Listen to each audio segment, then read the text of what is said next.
بسم اللہ الرحمن الرحیم۔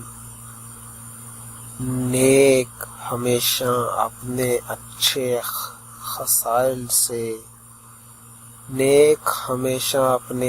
خصائل سے لوگوں کو فیض پہنچاتا ہے۔ فرمان امام حضرت علی رضی اللہ تعالی عنہ۔